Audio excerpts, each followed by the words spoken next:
Hi, welcome to Anth's 1 Minute and a Bit week. This week I want to talk about changing it up. Today's cricket story is actually about baseball.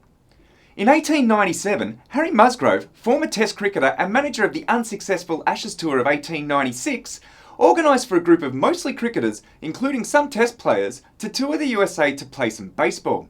He's the one in the back who looks like a cartoon villain. Okay, the one in the middle who looks like a cartoon villain.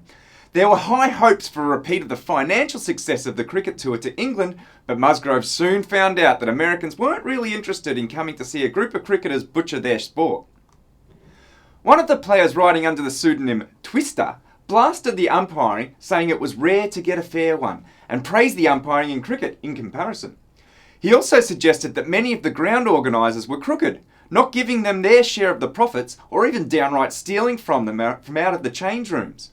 He also found the professionalism of the sport distasteful. He was, in general, disgusted by the overall attitude of Americans.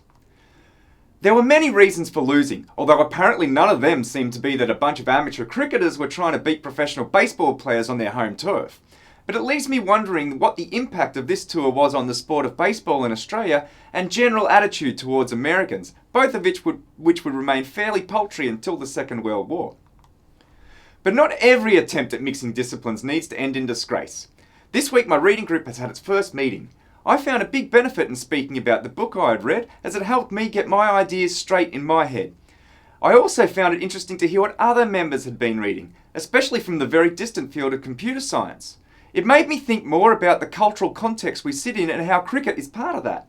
So mix it up. Sure, sometimes you're going to look like a cricketer playing baseball, but getting outside your comfort zone is where you learn and grow.